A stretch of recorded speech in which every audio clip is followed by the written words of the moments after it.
नमस्कार, आप देख रहे हैं देवभूमि समीक्षा और मैं हूं राजेंद्र जोशी। आज हम मौजूद हैं उत्तराखंड जनजाति कल्याण विभाग के कार्यालय में और हमारे साथ मौजूद हैं जनजाति कल्याण विभाग के निदेशक संजय सिंह टोलिया। नमस्कार। सबसे पहले तो सर स्वागत है आपका। धन्यवाद बहुत बहुत। देवभूमि समीक्षा में जी सर आपसे प्रश्न पूछना चाहेंगे पहला जी कि आपके कार्यकाल के लगभग 2 साल होने को हैं। जी हाँ। तो इस दौरान आपकी क्या प्रमुख उपलब्धियां रही हैं? जनजाति कल्याण विभाग जो हमारा ये एक समाज कल्याण से अब पहले तक इनके निदेशक एक होते थे, अब सरकार ने कुछ सालों से या भारत सरकार में भी ये अलग व्यवस्था हो गई है कि जनजाति कल्याण विभाग अलग है और समाज कल्याण का विभाग अलग है जी। तो जब से मैंने यह विभाग संभाला है, मैं इसके निदेशक के पद पे यहाँ पे आसीन हुआ हूँ, तो सर्वप्रथम मैं ये बताना चाहूँगा कि मेरे पीरियड पे अभी यहाँ पे मैरवाना में एक नया एकलव्य स्कूल स्थापित किया गया है जी। इसके अलावा मैंने यहाँ पे एक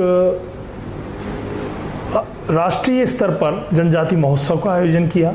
इसके अलावा मैं इसके अलावा दूसरे साल भी मैंने जनजाति महोत्सव का आयोजन किया जी। इसके अलावा जितने भी मेरे ATS हैं, आश्रम पद्धति स्कूल, इसमें मैंने भारत सरकार से बजट लाके मैंने उन सब का, उसमें फर्नीचर है, उनके हॉस्टल बनाने हैं, उनके लिए अन्य सुविधाएं देनी हैं, इन चीज़ों में प्रमुख रूप से काम किया है।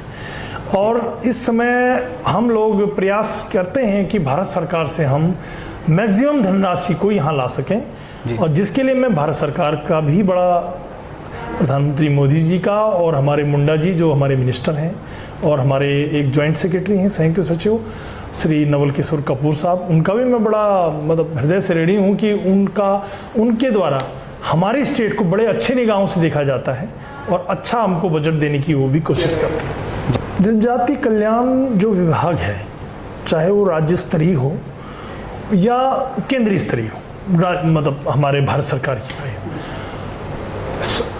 कोई भी प्लान किसी भी दृष्टि से जब राज्य सरकार द्वारा प्रस्तुत किया जाता है केंद्र सरकार में, तो उस प्लान की वहाँ पे समीक्षा होती है, बाकायदा एक बैठक होती है।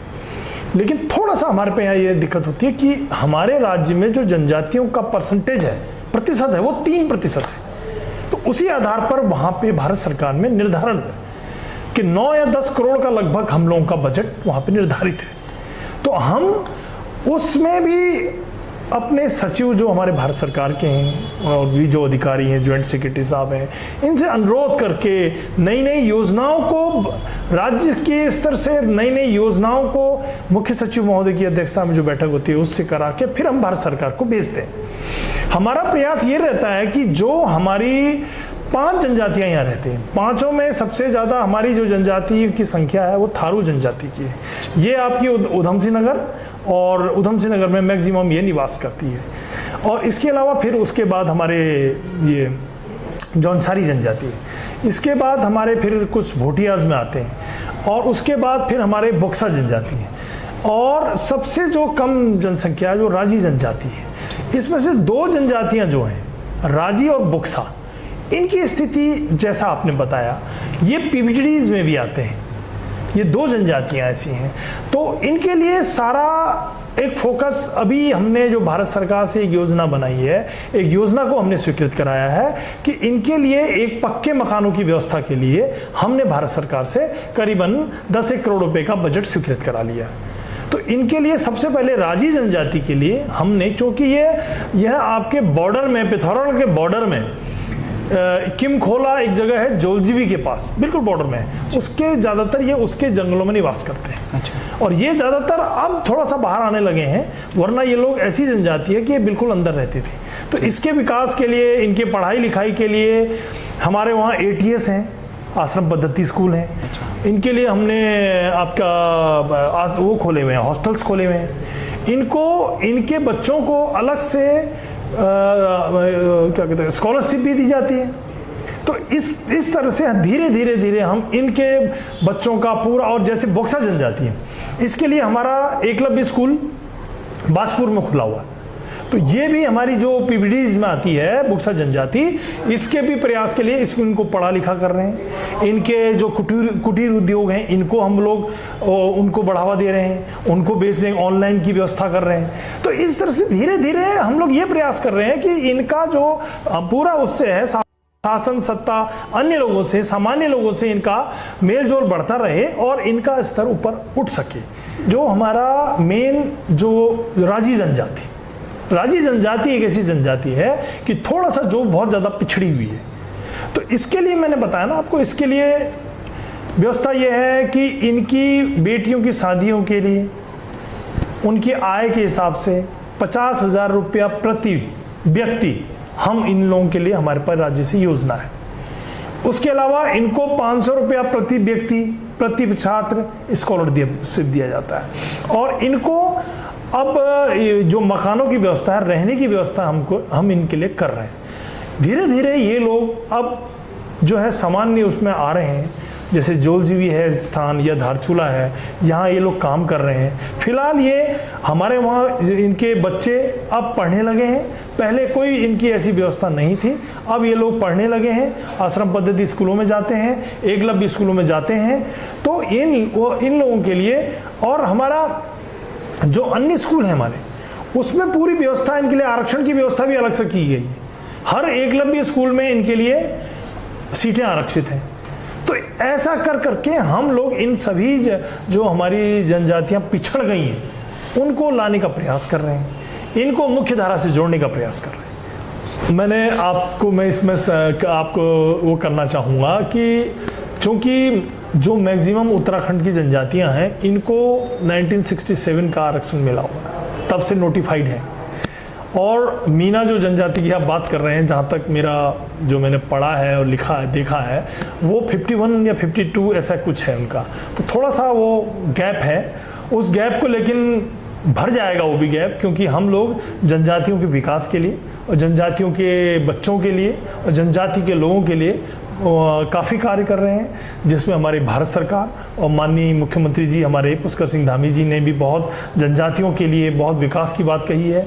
अभी हमारा खेल उत्सव होने वाला है और हर साल हम उस खेल उत्सव को मनाएंगे जो आपका राज्य स्तरीय होगा। और इसके अलावा और भी एक्टिविटीज़ हैं जिसमें हम सारे बच्चों को लेते हैं। अभी हमने बीच में, जैसे कि आपने बताया था कि राष्ट्रपति हमारी पीबीडी से हैं, तो हमारे बुक्सा और राजी जनजाति से 20-20 बच्चे राष्ट्रपति भवन गए थे।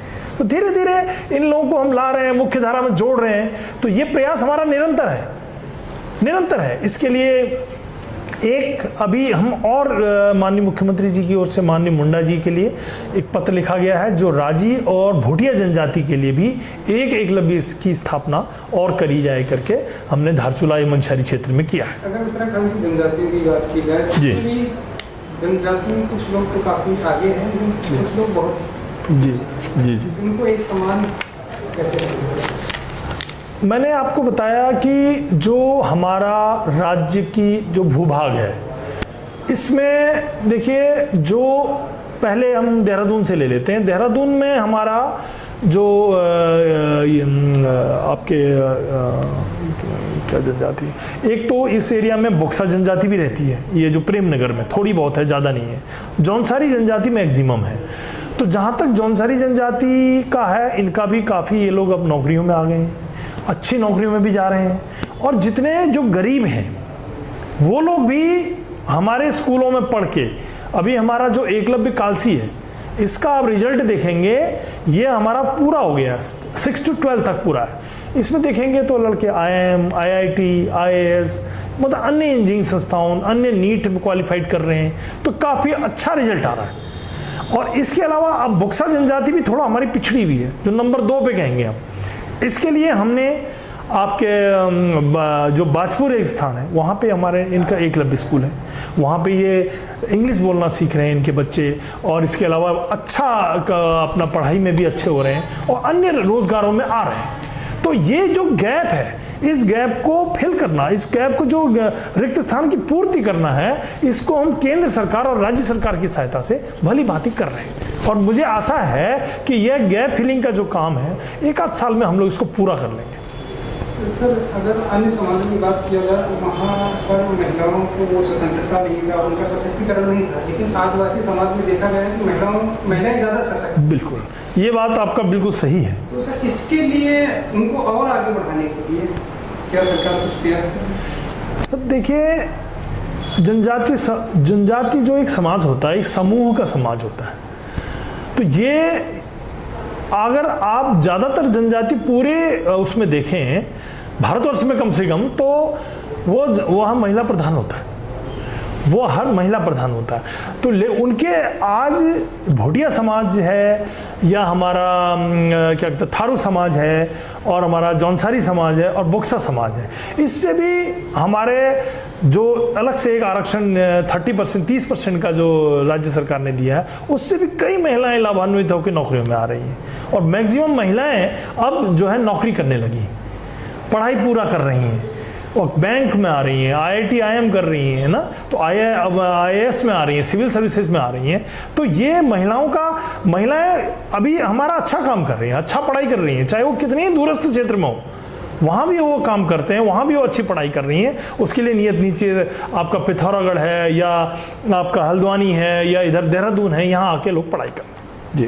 सर हर समाज की कुछ परंपराएं होती हैं, हाँ जी, और जो समय के साथ बदल नहीं पाती, उसकी आशंका समय के साथ समाप्त हो जाती है। जी जी। कहीं न कहीं कुछ प्रथाएं परंपराएं आदिवासी समाज में भी है, तो क्या शासन प्रशासन को सुधारने के लिए कुछ काम कर रहा है? देखिए, जो जनजाति, मैंने आपको एक बोला था कि जनजातियाँ एक समूह में काम करती हैं। उनके जो अपने रीति रिवाज हैं, उनके जो अपने वैवाहिक संबंध है या जो उनका अपना कल्चर है, उसको राज्य सरकार बिल्कुल सेफ रख के, उनका जो कल्चर है उसको बिल्कुल सेफ रखती है, उसमें कोई ऐसा हस्तक्षेप नहीं करती है। और वो लोग भी अपने जो कल्चर है उसको नहीं छोड़ते हैं। और कल्चर जब तक है तब तक हिंदुस्तान की संस्कृति भी बची हुई है। और हमारे लोग तो आप जो एरिया जो आपका धारचूला का है, पिथौरागढ़ का है, मुनस्यारी का है, ये लोग सब बॉर्डर में रहते हैं। आज महाकाली जो संधि में नेपाल वो करता है, आज हमारे लोग वहाँ सब लोग डटे हुए हैं, वो एक आर्मी की तरह डटे हुए हैं, वो वहीं रहते हैं। बस जब इनका एक वो जो नीचे पलायन होता, वो नीचे का होता है, उस जब ठंड में नीचे आते हैं, तो वो लोग तो इतने वो काम कर रहे हैं कि वो देश की रक्षा भी कर रहे हैं। मैं तो ये कहूँगा, नौकरियों के साथ साथ वो लोग अपना व्यापार भी करते हैं। तो ये सर अगर आदिवासी की बात की जाए तो जल जंगल जमीन जो है अच्छा वो इन्हीं का मुख्य ध्येय रहता था, तो हम लोग विकास की दौड़ में कहीं न कहीं विनाश की तरफ बढ़ रहे थे।